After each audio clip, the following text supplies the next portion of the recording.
Alright guys, welcome back. We're still working on the Sterling 10.5.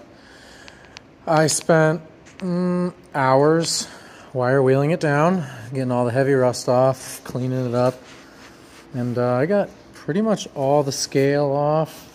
Some of the tools that you'll need to get in all the crevices and stuff, I recommend, depending on how rusty it is, welding chipping hammer. Gets into the tight areas. A big cup wheel for the grinder. A flat knotted one, that one works pretty well. And that'll get into all the big areas. And then the little spots that you really can't get into, I went to Home Depot and picked up a combination flat wheel, cup, and a little knotted one. That can get into all the other spaces that you couldn't get with the angle grinder. I pulled the ABS unit out and I stuffed a rag in there so that I can get on these sides here, get that all cleaned up. I have a new one coming because I want to put pretty much all new stuff in here. I did not do the back cover because I'm still waiting on the new diff cover to come. And I also didn't do this because I'm probably going to end up sandblasting it once I pull it out, so I can do the new seal. So what we're going to do from here, I'm going to bring it outside with the excavator and hang it so I can get some simple green on there, clean it all off as best as I can.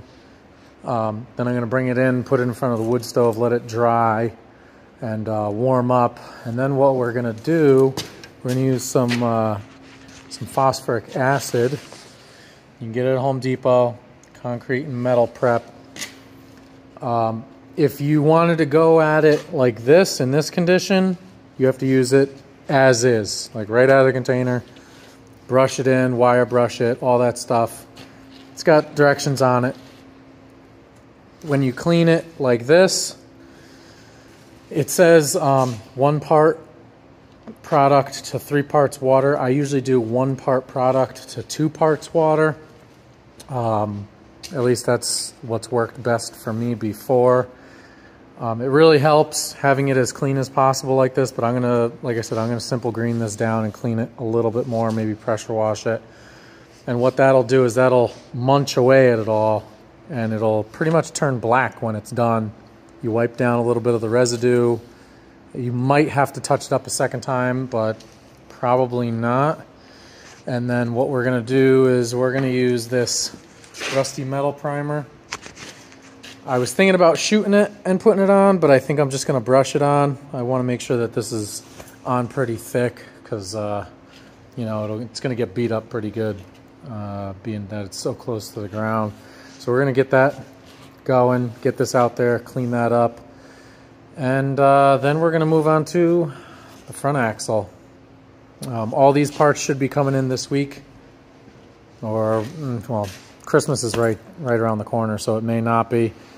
I originally was going to clean these mounts and just buy new plates. I went back and forth. Dorman has a product where it's the backing plate, the mounting brackets, and all the springs, hardware, shoes, everything, all in one kit.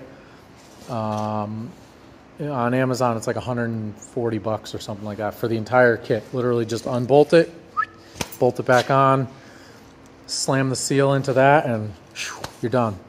So we're going that route with it. So when that comes in, I'm not even going to bother doing anything to it. I'm just going to paint it and put it right on. And we're going to go from there.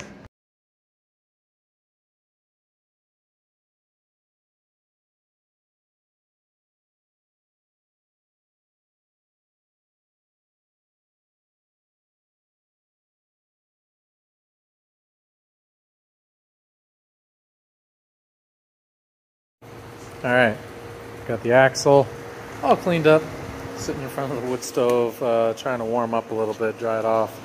Doesn't have to be 100% dry, at least the last couple times that I've used this stuff, it's fine. 1 part chemical, 2 parts water is how I use it. And we're just gonna spray it on there, brush it into some of the tighter areas. And then you wipe down any extra, any residue that appears. Sometimes it takes a while for this stuff to work, but you know, you'll see it working pretty quickly. Let's see if we can get this open here.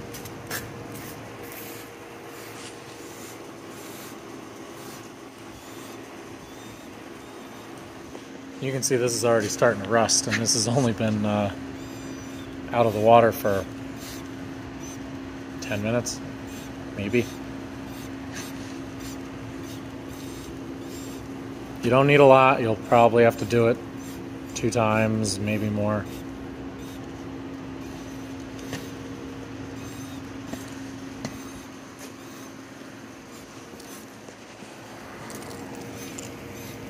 And then once you get this stuff on here,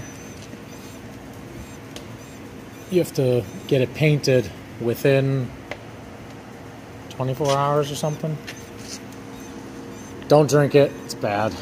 You don't want to do that.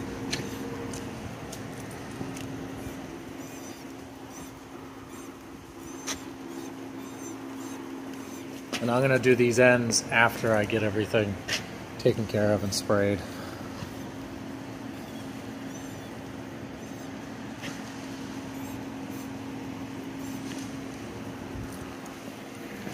You can see it's starting to work right there. It's already doing its job.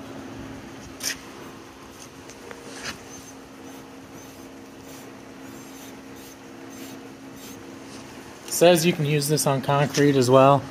Never tried it, but we're gonna let that sit for a little bit. You can already see that it's munching away at it. And once this is all done, it'll be pretty much black, ready to go. Slap some primer on there and you're good to go. So we're gonna brush it down with a little brush. I'll bring you guys back once I get probably a second coat on here, and I'll show you what it looks like.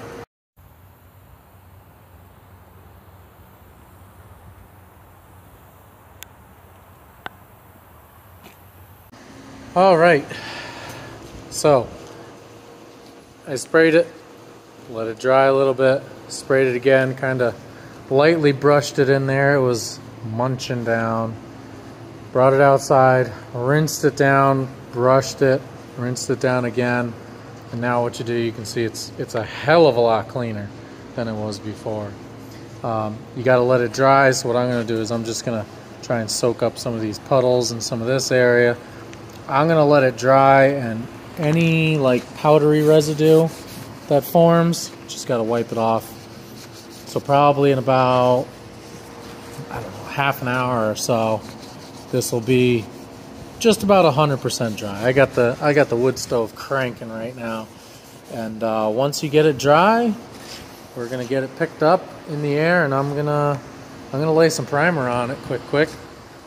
Park it right in front of here again, and you know, let it dry until later.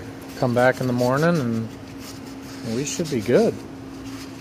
And you guys will be the first ones to see how it comes out. Other than that, it looks pretty good. You know? All right, she is painted, and I may try and shoot this next time because this stuff was thick. I don't know if the paint was bad or whatever, because it's been sitting in my living room for like 6 months now. I stirred the shit out of it. Still went on thick. I started right here, right on this side.